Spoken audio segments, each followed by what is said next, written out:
vamos a ver el tema, cómo evitar el apego. Creo que todos hemos escuchado en cierto modo qué es el apego, ¿cierto? Hemos visto personas apegadas. Hay gente que se apega a lo material.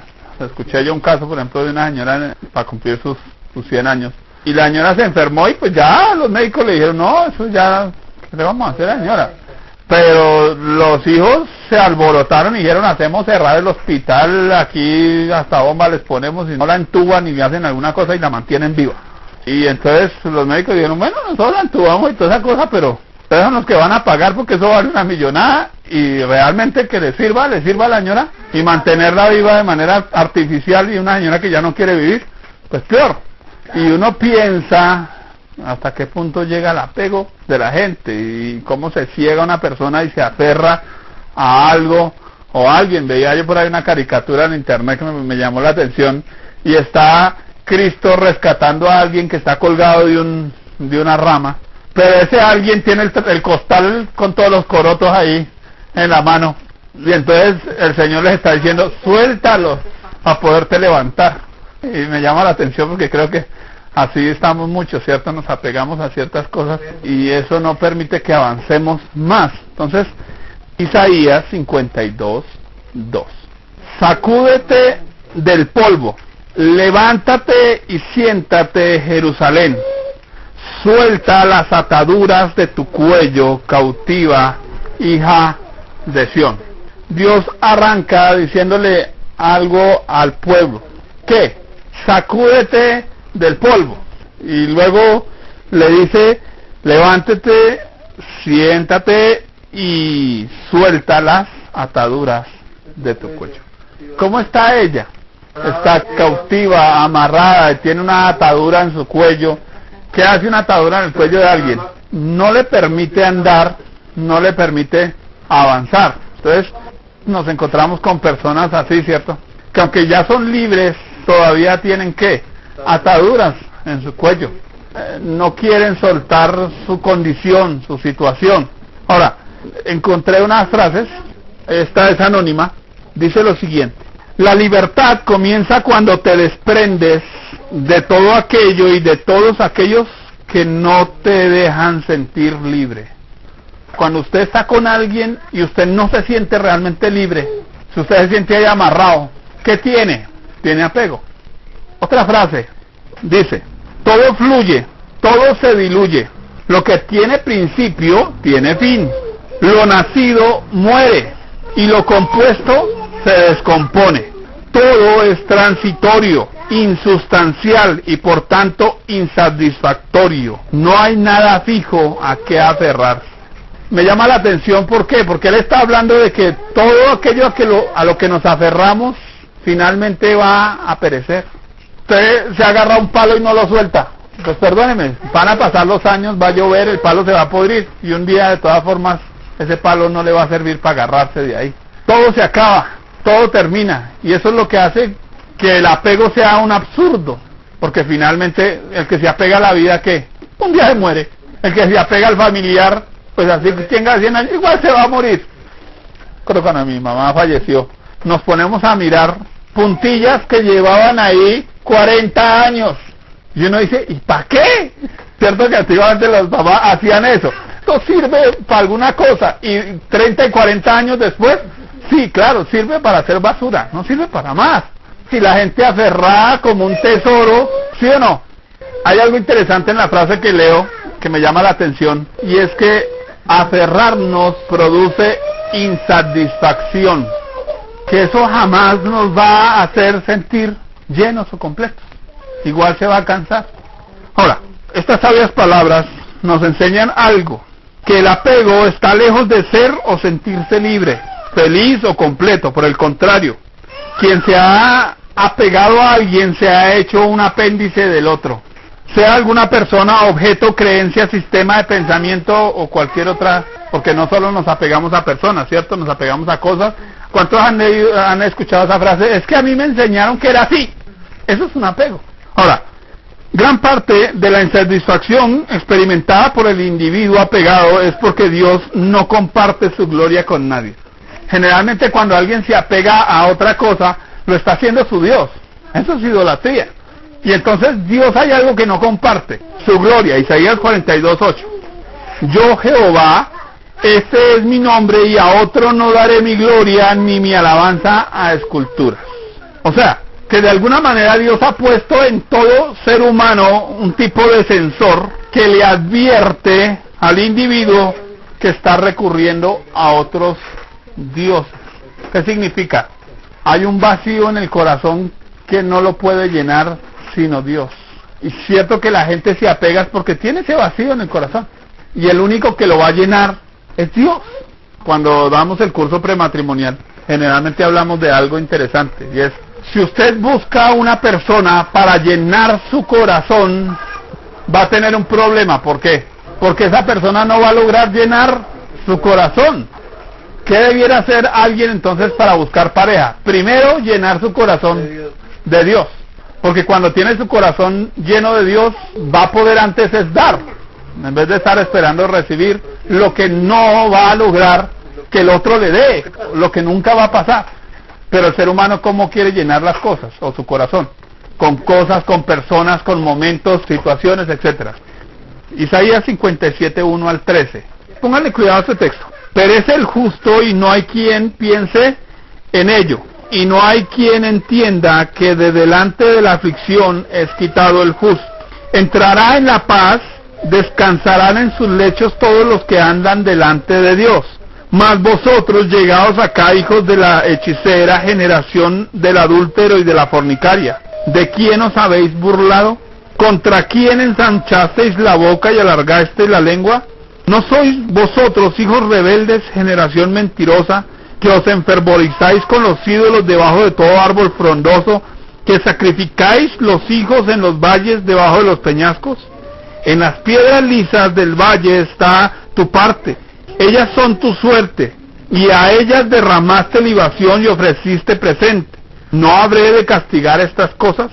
Sobre el monte alto empinado pusiste tu cama, allí también subiste a hacer sacrificio, y tras la puerta y el umbral pusiste tu recuerdo, porque a otro y no a mí te descubriste, y subiste y ensanchaste tu cama, e hiciste con ellos pacto, amaste su cama donde quiera que la veías, y fuiste al rey, pónganle cuidado a esto, con ungüento, y multiplicaste tus perfumes, y enviaste tus embajadores lejos, y te abatiste hasta la profundidad del Seol.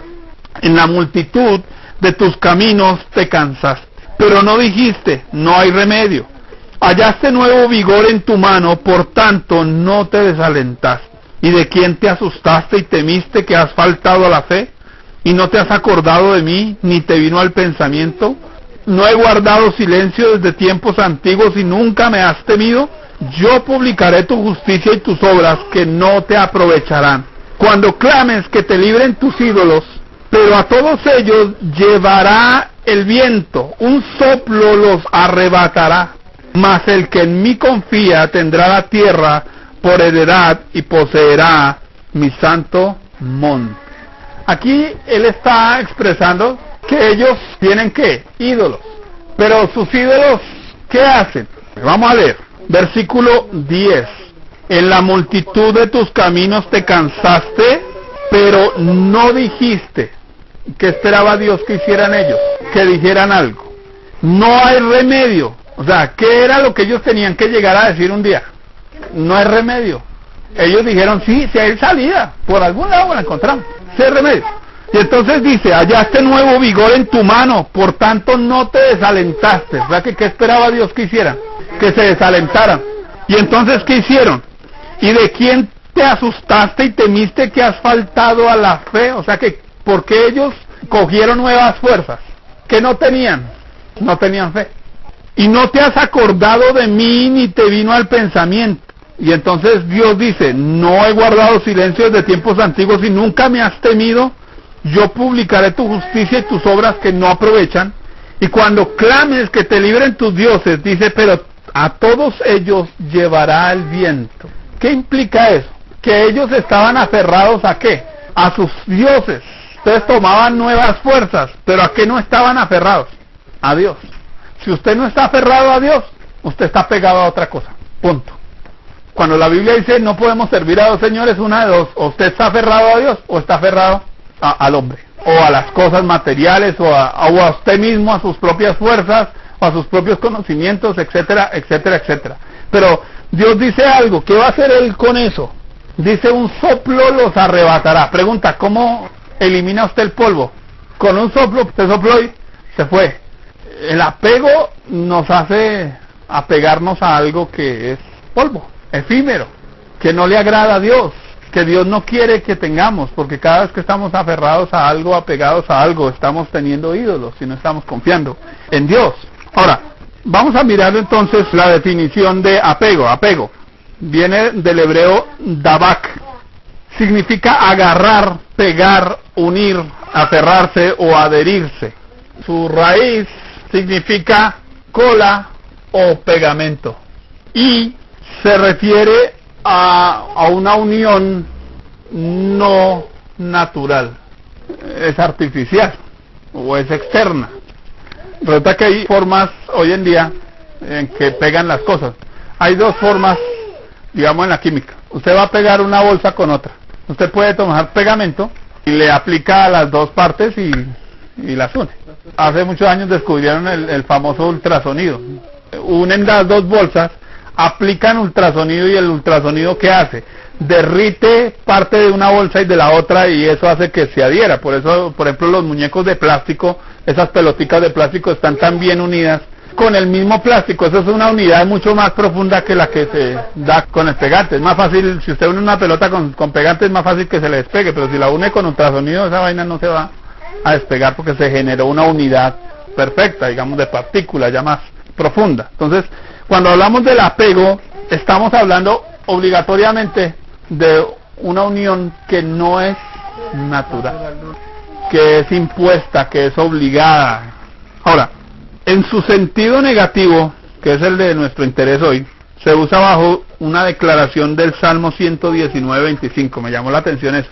Resulta que la definición de apego en la Biblia aparece en base a un texto de la Biblia, y es este salmo, Salmo 119:25.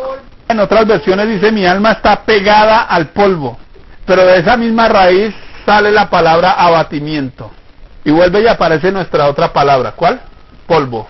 Resulta que cuando la Biblia está diciendo mi alma está abatida hasta el polvo, también dice está pegada al polvo. ¿Qué se les ocurre pegado al polvo? Cuando usted está tirado en el piso, en el polvo. Pero ese término abatimiento implica que la persona decidió tirarse al polvo y no luchar más. Cuando el salmista está diciendo mi alma está abatida hasta el polvo, es me rendí. Entonces, ¿por qué llega el apego? Porque la gente se rinde a sí misma y se rinde al otro, rinde su voluntad al otro, rinde su capacidad, rinde sus pensamientos, rinde su tiempo, rinde su vida al otro. Y entonces, ¿qué puede hacer el otro? Empieza a usarlo, a manipularlo, a hacer con él lo que quiera.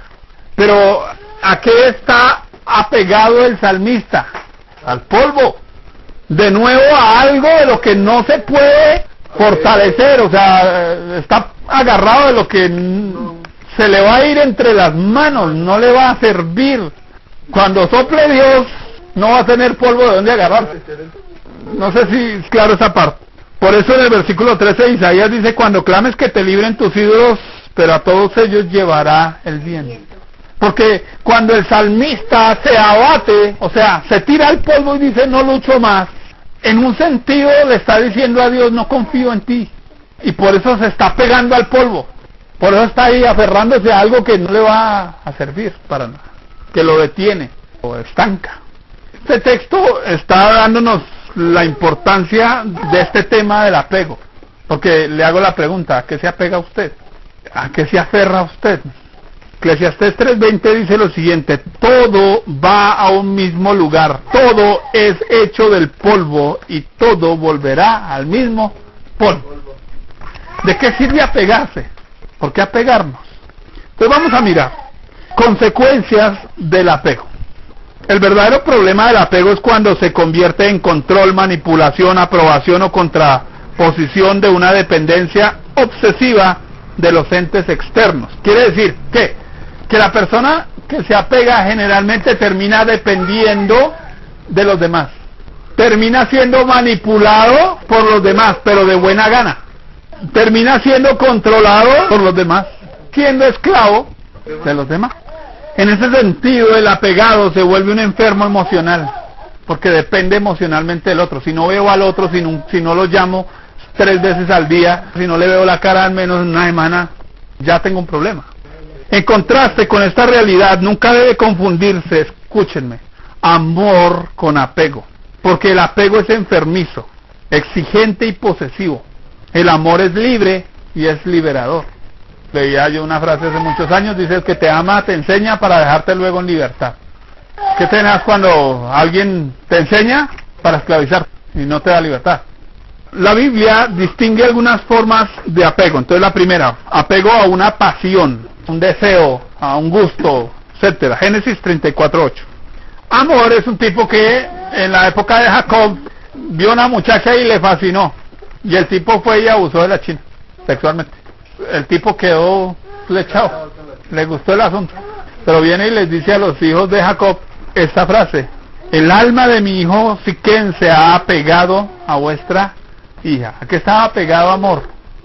A una pasión. No pensemos que la amaba, porque si la hubiera amado no la hubiera abusado sexualmente. Entonces, ¿a qué estaba apegado? A su deseo sexual. ¿Se puede pegar a alguien a eso? ¿A una pasión? Oiga, de ahí se arman los vicios. Nos apegamos al celular. Una pasión. Si no juego tal cosa, entonces ya no, ¿cierto? A la comida, ¿sí? Si no como las cantidades, estoy apegado. Me pasó algo en el trabajo estos días. Me tocó trabajar como 2 días sin tomarme un tinto. Y ahí es donde uno se da cuenta que uno tiene vicios, cosas tan simples como esas. Y uno dice: oiga, ¿a qué cosas nos apegamos, mis queridos? Listo. Apego a lo material. Lucas 12:16-21. Un hombre, tengo que guardar mis frutos, consigue la bodega, guarda y dice: ahora sí, come y bebe y disfruta. Oiga, ¿cuántos han escuchado que se apegan a la pensión? Oiga, hay gente que hoy todavía cree que se va a pensionar. Yo me reía a veces de ver a mi padre. Él decía: bueno, es que mi pensión... Y le hicieron una vuelta y le quedó la pensión por la mitad del precio que debía haberle quedado. Todos esos años ahí matándose que para que la pensión le saliera buena, y no. Me acuerdo, hablando de la televisión, mi papá y ellos decían: no, es que en Ravisión eso no se va a acabar, eso es del gobierno, eso no lo acaban. Y estaban todos sus empleados allá felices de que iban a durar allá toda la vida y que sus hijos iban a heredar la empresa y a seguir trabajando, incluyéndome a mí que iba a trabajar allá.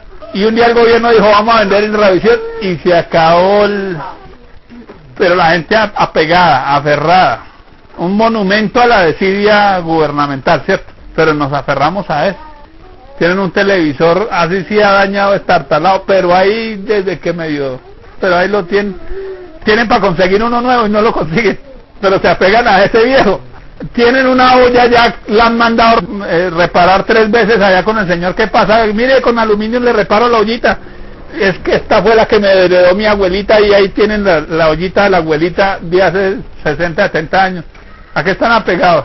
Y vaya que le toquen esa ollita, o que le digan algo de su ollita, ¿cierto? ¿Sí nos apegamos? Claro, nos apegamos.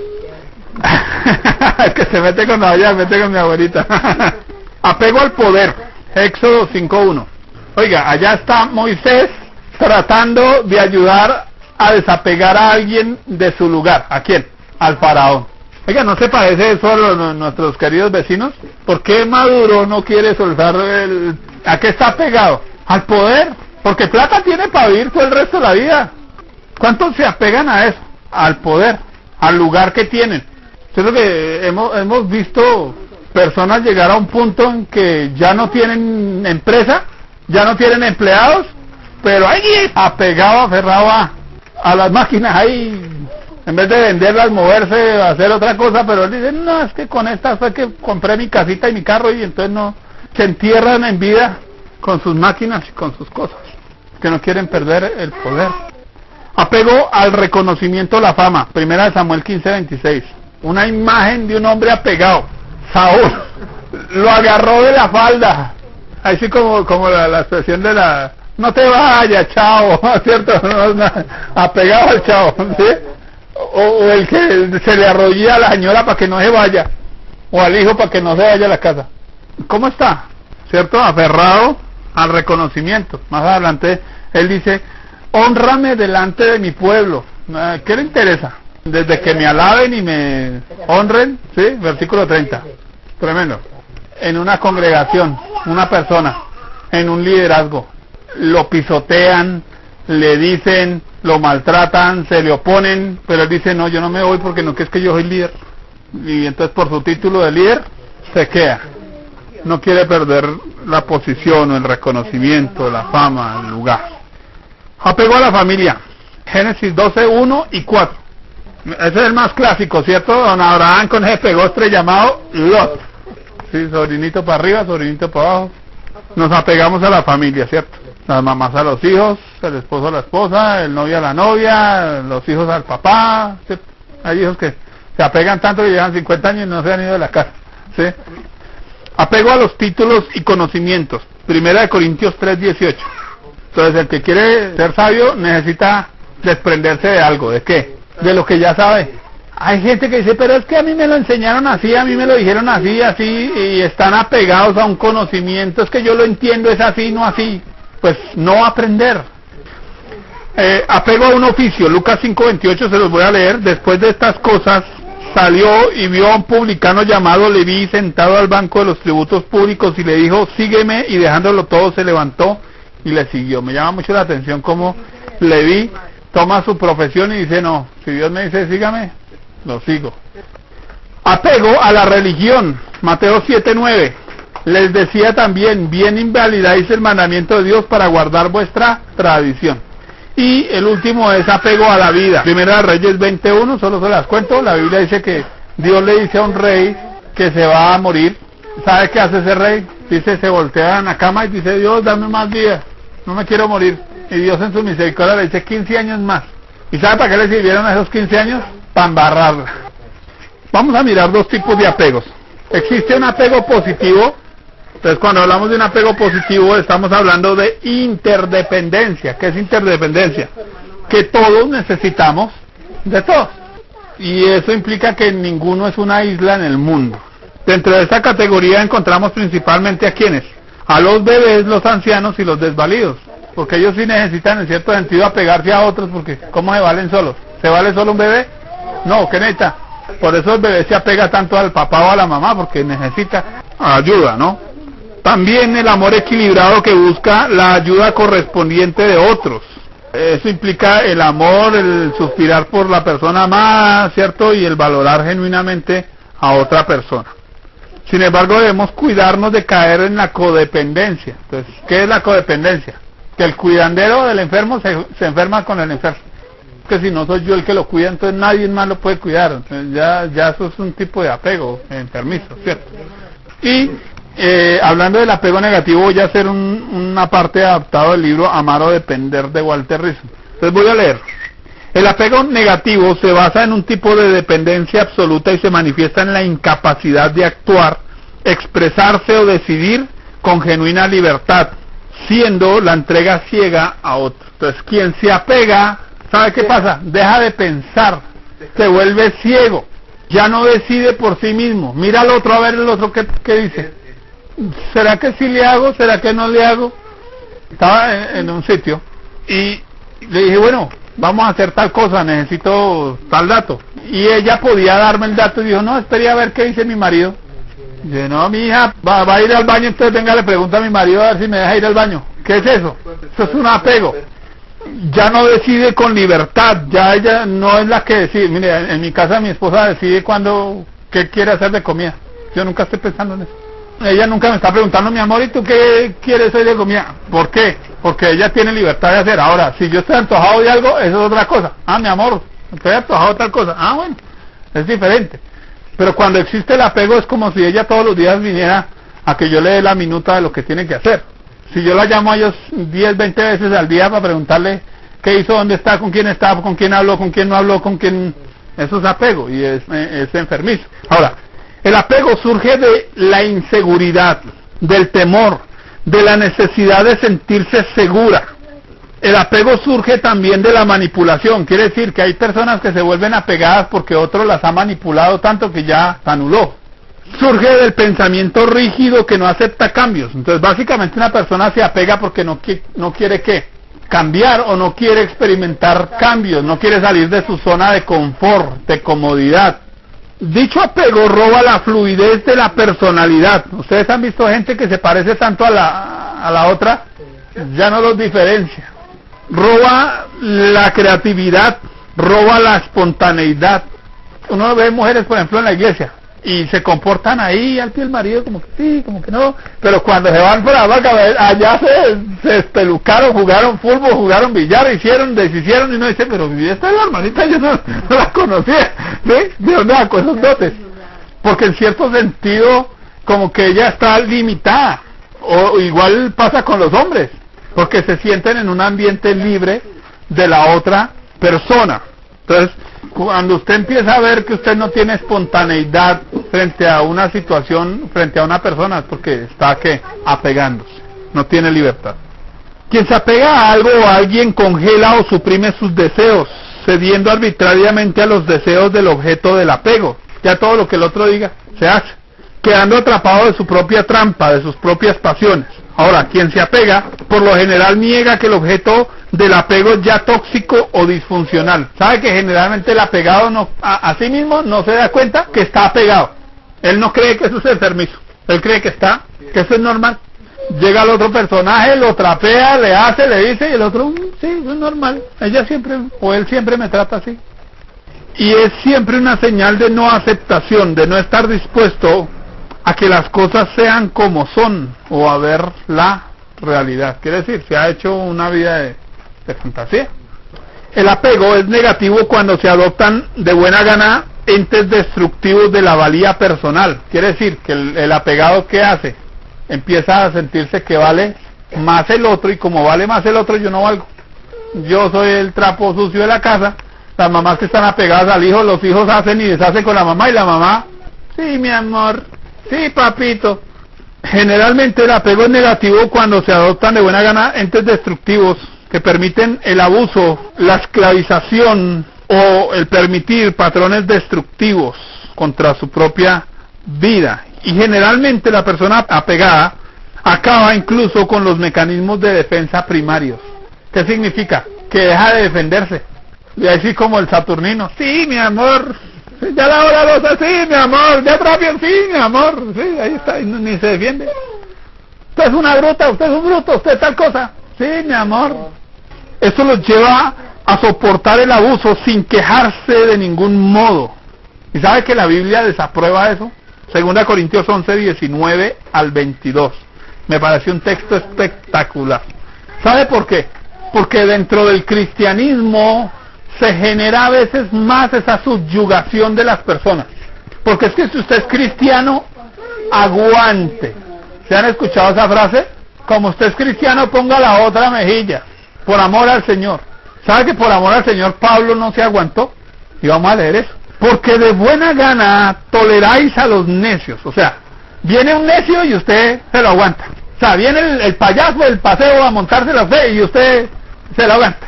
Siendo vosotros cuerdos, viene alguien a hablarle a usted y usted se la aguanta, de buena gana, ¿cierto? Pues toleráis si alguno se esclaviza. O sea, viene el pastor y dice, usted tiene que darme su casa, mi hijita, hermana, porque es que la pruebita de amor para el pastor, y entonces los esclaviza, ¿cierto? Tiene que traerme la platica y los esclaviza. Tiene que hacer tal cosa, y es que hoy necesito que haga 20 llamadas esta semana, 30 visitas, y entonces los esclaviza. Y entonces Pablo está diciendo, pues toleráis si alguno se esclaviza. Si alguno os devora. Oye, me llamó eso la atención, porque en otras versiones dice, si alguno le da mordiscos y le arranca el pedazo. De ahí surge esa palabra escarnecer. O sea, vienen otros y hablan basura de usted y le dicen grosería, lo maltratan, lo tratan como un trapero y usted lo aguanta. Si alguno toma lo vuestro, usted tiene su platica y venga que es que su plata es mía, venga para acá. Si alguno se enaltece, Si alguno os da de bofetadas, oiga, ¿qué tanto están aguantando allá los hermanitos? Vienen y se lo aguantan, en el amor del Señor, ¿cierto? Para vergüenza mía lo digo, para eso fuimos demasiado débiles, porque en lo que otro tenga osadía, y hablo con locura, dice Pablo, también yo tengo osadía. ¿Son hebreos? Yo también. Cuando Pablo está diciendo esta otra expresión, yo también, perdóneme, es que yo también valgo. Es que venga que yo también sé dar bofetadas y sé morder y sé defenderme. ¿Son israelitas? Yo también, ¿cierto? ¿Son descendientes de Abraham? Pues yo también. Se está dando a valer a sí mismo, pero la persona pegada que se anula y deja que lo traten con un pedazo de trapo y ahí aguanta. Ahora, depender de la persona que se dice amar es una manera pasiva de enterrarse en vida, un acto de automutilación psicológica, donde el amor propio, el autorrespeto y la esencia de uno mismo es ofrecida irracionalmente al ente esclavizador. Bajo el disfraz de amor, la persona apegada comienza a sufrir una despersonalización. O sea, toma su propia personalidad y la convierte en la del otro. Mente, voluntad y emociones, lo que el otro diga, lo que el otro piense y lo que el otro decida. Perdió su personalidad. Hasta convertirse, escúchenme, en un anexo, en un simple apéndice del otro. Llegando a la emancipación absoluta de su raciocinio, lo que puede llevarlo a los actos más irracionales. O sea, hacer locuras por el otro. Si el otro le dice suicídese, me suicido. Si el otro dice sonríe mientras le casco, se sonríe mientras le casca. Así de sencillo. Encontré un caso interesante de esta parte irracional de apego entre una mamá y una hija. Mateo 14:8 dice que esa mujer llamada Herodías, dice, instruida primero por su madre, dijo, dame aquí en un plato la cabeza de Juan el Bautista. Oiga, una mamá pidiéndole a una hija la cabeza de Juan el Bautista. ¿Qué tan apegada estaría ella a la mamá que dice en el versículo 11 y fue traída la cabeza en un plato? O sea, la china fue y sí, mamá. ¿Qué tan anulada estaba ella como hija que lo que mi mamá me pida, le hago? ¿Sabe que eso también es grave? Por eso son importantes los espacios. Por eso son importantes las confrontaciones. Por eso es importante que las mamás no apeguen a sus hijos a ellos. Porque si mi hijo para cualquier decisión tiene que mirarme a ver si sí o no, pues no está pensando. Yo estoy pensando ponerla. Ahora, eso depende de la edad, claro, obviamente. Pero qué bueno enseñarle a mis hijos a pensar, a analizar, a actuar por sí mismos y no ser yo quien les maneje como un títere la vida. Ahora, el sujeto apegado concentra toda la capacidad placentera en la persona amada, entre comillas amada, ¿no? A expensas del resto de la humanidad. Con el tiempo esta exclusividad se va convirtiendo en fanatismo y devoción. Quiere decir que la persona apegada se va a volver fanático, va a volver al otro un ídolo, ¿cierto? Sin ti no puedo vivir, si te mueres me muero. Y el goce de la vida se reduce a una mínima expresión, la del otro. Quiere decir que yo empiezo a vivir no para ser feliz yo, sino para hacer feliz al otro. Y no es que eso no se pueda hacer, pero cuando ya solo la felicidad del otro a expensas de la mía, ya es apego. Entonces, causa del apego. La causa principal del apego suele ser la inmadurez emocional, que implica una perspectiva ingenua, o sea, que no tiene criterios propios. Cuando una persona no tiene criterios propios de quién es, qué quiero, por qué quiero, para qué quiero la vida, entonces, ¿para dónde va Vicente? Para allá va la gente.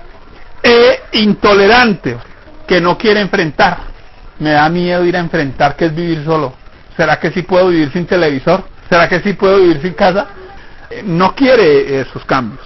Ahora, en esa causa del apego, una persona en este estado terminará refugiándose ciegamente en aquello que le brinde imaginariamente algo de sombra.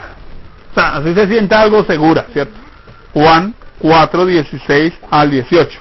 Oiga, una persona apegada, ¿a qué está apegada ella? ¿Qué está buscando ella realmente? ¿Un marido? No está buscando un marido.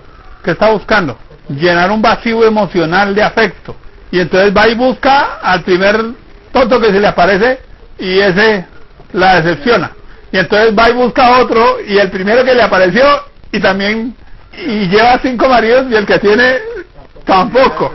Eso es la falta de criterios. Quiere decir que ella no sabe ni por qué se está casando. Ella se está casando por tener a alguien al lado. Pensemos hasta qué punto nos apegamos nosotros a cosas que cometemos el mismo error 5 y 6 y 10 y 20 veces por la misma razón.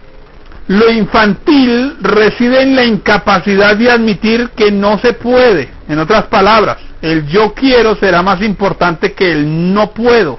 Entonces, querer tener todo bajo control es una actitud inocente pero poco recomendable. Quiere decir que el que se apega como quiere tener el control de todas las cosas va a tener un problema, que las cosas van a terminar ¿qué? Controlándolo. Le pongo un ejemplo. Usted va a ayudar a hacer un trasteo y coge una silla y dice, ay, pero puedo llevar esta bolsa, y la pone encima de la silla, y dice, ay, pero puedo llevarme la guitarra, y la sube encima de la bolsa, y dice, pero puedo llevar también esta otra cosa. ¿Qué va a pasar? ¿Quién va a empezar a tener el control?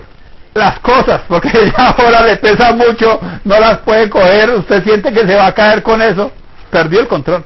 Pasa lo mismo, ¿cierto? Empezamos a pegarnos a una cosa, a la otra, y cuando nos damos cuenta, ¿quién tiene el control? ¿Por qué la gente hoy está controlada por el dinero, por ejemplo? Yo pensaba en algo, donde estuvimos trabajando. Es un condominio, casa quintas de 300, 400 millones de pesos. Vacías. La gente vive acá, y solo para vacaciones de Semana Santa, medio año y diciembre, seguramente la gente se vaya y disfruta una semana allá.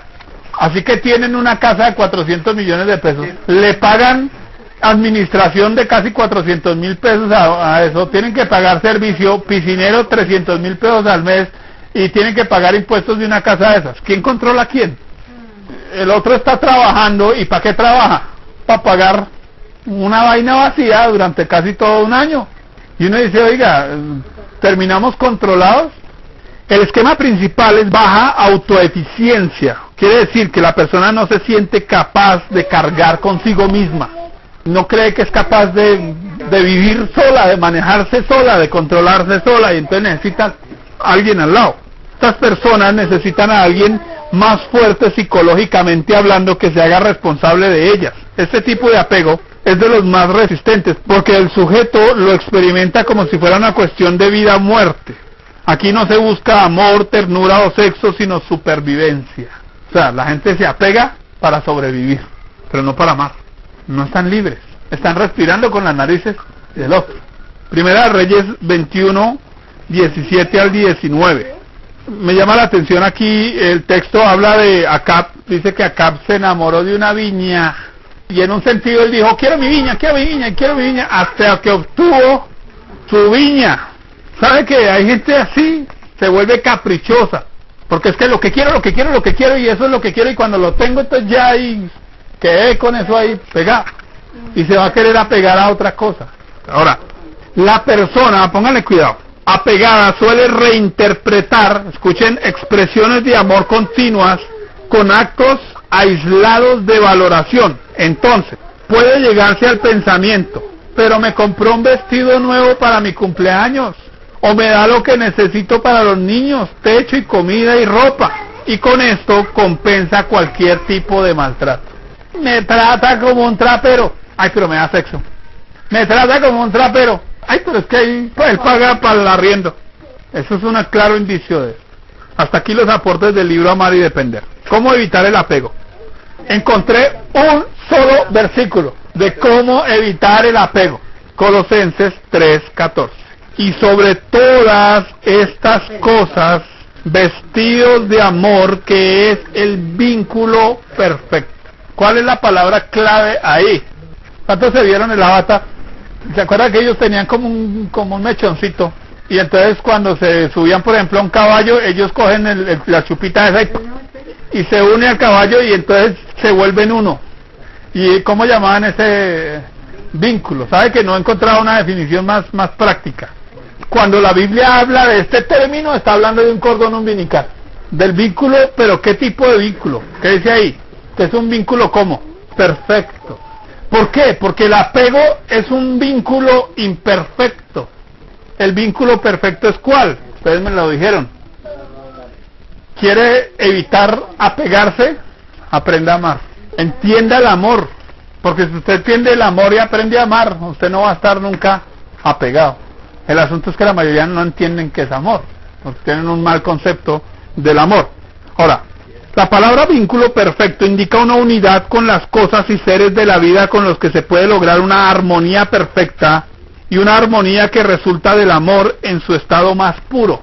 ¿Cuál es la definición de vínculo? El diccionario Bain lo define como sundesmo, significa aquello que une juntos, y también ligadura o ligamento, y se refiere al ligamento en el sentido del cuerpo físico.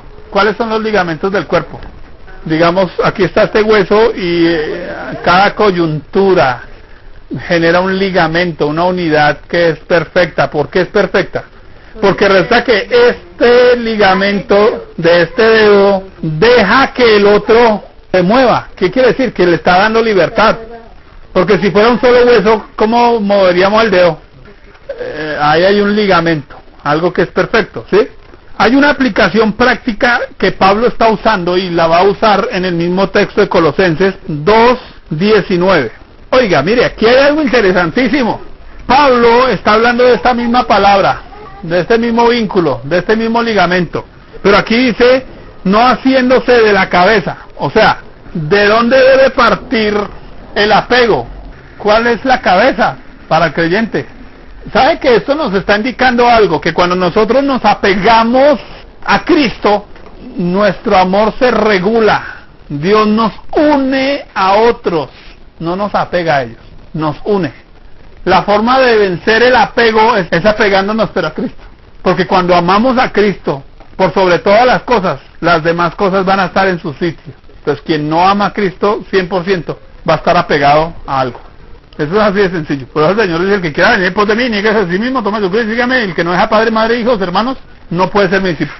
Entonces necesita pegarse a Cristo, punto. Ahora, al leer en conjunto la forma en que el apóstol usa las palabras de Colosenses 3:14 y de Colosenses 2:19, queda claro cómo es y cómo se distingue un vínculo perfecto. Entonces aquí hay tres cosas. Primero, todo vínculo perfecto proviene de Dios. Quiere decir que un vínculo perfecto debe estar basado en los principios de Dios. De otro modo es una alteración, una adulteración o una mezcla. Y hay un texto bastante conocido, 2 Corintios 6:14-18. No os unáis en yugo desigual con los incrédulos, porque qué compañerismo tienen la justicia con la justicia, qué comunión la luz con las tinieblas, qué concordia Cristo con Belial, qué parte el creyente con el incrédulo, qué acuerdo hay entre el templo de Dios y los ídolos, porque vosotros sois templos de Dios vivo. Como dijo Dios, habitaré entre ellos, seré su Dios, ellos serán mi pueblo, por lo cual salid de en medio de ellos, apartados, dice el Señor, no toquéis lo inmundo, y yo os recibiré. En este caso, el llamado divino es a salir de cualquier relación que no esté de acuerdo al carácter de Dios. Pues, ¿quiere evitar el apego? Examínese a la luz de las Escrituras si la relación que tiene es de acuerdo a la voluntad de Dios. Si no es de acuerdo a la voluntad de Dios, córtela. Porque entonces le está dando usted prioridad a Cristo, y al darle prioridad a Cristo, empieza usted a unirse, escúchenme, a nutrirse y a crecer. Porque el vínculo perfecto nos ayuda ¿a qué? A unirnos, a nutrirnos y a crecer. Pero cierto que cuando estamos apegados no crecemos. Vea a una persona apegada al pie de otra, se estanca con la otra. Pero cuando usted se quita el apego, va a empezar a nutrirse, crecer. Por eso es importante pegarnos ¿a quién? A Cristo, porque con Cristo sí vamos a crecer a las capacidades que tenemos. Segundo, el vínculo perfecto es el amor. Está dicho, ¿cierto? Ahora, Dios es amor, o sea, que dos seres que tengan a Dios como base de su carácter espiritual lograrán estar verdaderamente unidos. Efesios 4:1-6 dice, yo pues preso en el Señor os ruego que andéis como es digno de la vocación con que fuisteis llamados, con toda humildad y mansedumbre, soportándoos con paciencia los unos a los otros en amor, solícitos en guardar la unidad del Espíritu en el vínculo de la paz. Un cuerpo, un espíritu, como fuisteis también llamados en una misma esperanza de vuestra vocación, un Señor, una fe, un bautismo, un Dios y Padre de todos, el cual es sobre todos y por todos y en todos. ¿Qué debe emanar de nosotros? Lean esa última frase. Un Dios y Padre de todos, el cual es sobre todos, por todos y en todos. ¿Qué debe emanar de nosotros? Dios. ¿Cuándo no voy a estar apegado? Cuando Dios está emanando de mí. La Biblia representa el estar llenos de Dios con el estar ungidos con aceite. ¿Qué hay algo que usted no puede pegar a otra cosa? Trate de unir dos cosas con aceite. No se puede. Cuando estamos tan llenos de Él, no hay nada que se pueda pegar a nosotros y no hay nada a lo que nosotros podamos apegarnos. Por eso hay libertad, por eso el creyente en un sentido está desapegado hasta del mundo. Por eso Pablo dice, para mí el morir es ganancia, pero porque está pegado a Dios. Alguien dijo además la siguiente frase: el amor es ausencia de miedo. La Biblia lo expresa de la siguiente manera, 1 Juan 4:18. En el amor no hay temor, sino que el perfecto amor echa fuera el temor. Quiere decir que cuando una persona está pegada, ¿qué tiene? Miedo. Tercero, entonces todo vínculo perfecto es de carácter vital. ¿Qué significa? Que Dios nunca unirá al creyente a aquello que le destruya. Si algo a usted lo está destruyendo, lo está dañando, lo está estancando, le está robando el crecimiento, el nutrimiento, el desarrollo, eso no es de Dios, punto. Porque cuando es de Dios, eso genera una verdadera unidad. Hebreos 10, 26 al 39. Aquí nos está hablando del pueblo que por fe los despojaban de sus bienes. ¿Y sabe cómo sufrían ellos ese despojo? Dice, con gozo. Porque se gozaban de que les quitaran los muebles, las cosas. Porque no estaban apegados. Pero ¿sabe por qué no estaban apegados? Porque tenían algo, tenían fe. Allá dice, no perdáis vuestra confianza del principio. ¿Qué tenían? Fe. ¿Sabe qué hace la fe? Nos desprende de todo y nos pega a Cristo. Conclusión, no podemos vivir sin amor, pero sí podemos amar sin esclavizarnos. Y les voy a leer una anécdota. Les dice, los Lande formaban una buena familia.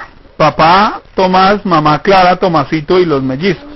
Una familia parecida a cualquier otra, aunque diferente solo por un detalle, por una costumbre distinta. A los Lande les gustaba sentarse uno sobre la falda del otro. Les encantaba. En el comedor de su casa no tenían más que una hermosa silla de madera. ¿Para qué más? Papá Tomás la ocupaba para desayunar, almorzar, merendar o cenar, y sobre su falda se sentaba mamá Clara.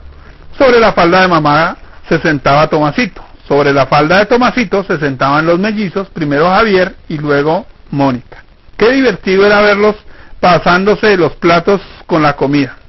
De Mónica partían bien servidos hacia papá y los demás siempre en orden. De papá Tomás volvían vacíos hacia Mónica y no dejaban caer ni una sola amiguita. En el jardín de su casa no había más que una mecedora de hierro forjado bien reforzada para soportar el peso de los 5 juntos. Y allí se balanceaban durante las noches de verano mientras papá, mamá, Tomasito y Javier cantaban y Mónica tocaba la guitarra. Así pues, mientras estaban en su casa no tenían ningún inconveniente de sentarse como les antojara. Pero la familia Lande quería hacer lo mismo en todas partes. Una tarde fueron al cine. Papá Tomás compró 5 entradas, pero ocuparon solamente una butaca. Tal como de costumbre se sentaron uno sobre la falda del otro y las 4 butacas restantes las utilizaron para colocar sus abrigos, sus sombreros y sus bufandas. Por supuesto, las personas que estaban ubicadas detrás de ellos comenzaron a protestar. No podemos ver la película, que se sienten separados. Socorro, hay 5 locos en la sala. A los 2 minutos la linterna del acomodador alumbraba a la familia Lande, que sin hacer caso a los gritos de la gente continuaba viendo la cinta tranquilamente. El acomodador, asombradísimo, los invitó a ocupar las 5 butacas o a retirarse inmediatamente. No, no y no. No nos sentaremos separados, chilló mamá Clara. Yo he pagado 5 plateas y tengo derecho a ocuparlas o no, agregó Tomás. Así estamos cómodos, aseguraron los mellizos mientras Tomasito rezongaba en voz baja. Pero el acomodador no atendió sus razones. La familia Lande abandonó el cine enojada. ¿Sentarnos separados? Jamás. Cuando viajaban en colectivo o en ómnibus, en el subterráneo o en el tren sucedía lo mismo. La familia Lande insistía en ocupar un solo asiento sentándose uno sobre la falda del otro. Mónica debía entonces inclinar la cabeza para no golpearse con el techo durante el trayecto. ¿Qué mamá?, comentaba la gente al verlos. ¡Qué caprichosos! Pero a los Lande no les preocupaban las habladurías de la gente, ellos eran felices. Una noche papá Tomás anunció a su esposa: debemos viajar a Europa, Clara. Tengo que ir a trabajar allí durante un año. ¡Qué suerte!, gritó Tomasito. Viajaremos en avión. ¡Viva, viva! y aplaudieron los mellizos. Y así fue. La familia Lande preparó las valijas y partió rumbo al aeropuerto. El gran problema se presentó cuando ya en el avión insistieron en sentarse unos sobre otros, como de costumbre. De ninguna manera, señor, le explicó la azafata a papá Tomás. No es posible que viajen todos sobre su regazo. Deben ocupar un asiento cada uno y sujetarse con los cinturones de seguridad para el despegue, agregó el comisario a bordo, bastante sorprendido. El vuelo se retrasó 1 hora, el tiempo justo para convencer a los Landes de que se separaran. Los demás pasajeros no sabían si reírse o indignarse cuando finalmente Mónica bajó de la montaña de carne y hueso, seguida por Javier, Tomasito y mamá Clara. El avión despegó llevándolos por primera vez sentados cada uno en su asiento. Al principio no conversaron, ni miraron las nubes, ni aceptaron los bocadillos que les ofrecía la azafata. Tan grande era su mal humor. Los mellizos fueron los primeros en exclamar: ¡qué cómodos viajamos! Entonces Tomasito se animó y dijo: es cierto, papá, qué confortable es este asiento que ocupa. Y mamá Clara añadió: hace años que no me sentía tan bien. Pero papá Tomás no los escuchaba ya. Reclinado en su sitio, dormía apaciblemente con las piernas bien estiradas. Así fue como los Landes se dieron cuenta de que era más cómodo, mucho más cómodo, sentarse cada uno en una silla, y fueron abandonando poquito a poquito el raro hábito de ocupar todos juntos la misma silla. Sin embargo, me han contado que en el secreto de su casa siguen sentándose de vez en cuando, uno sobre la falda del otro, pero muy de vez en cuando. ¿Cuántos nos hemos apegado tanto?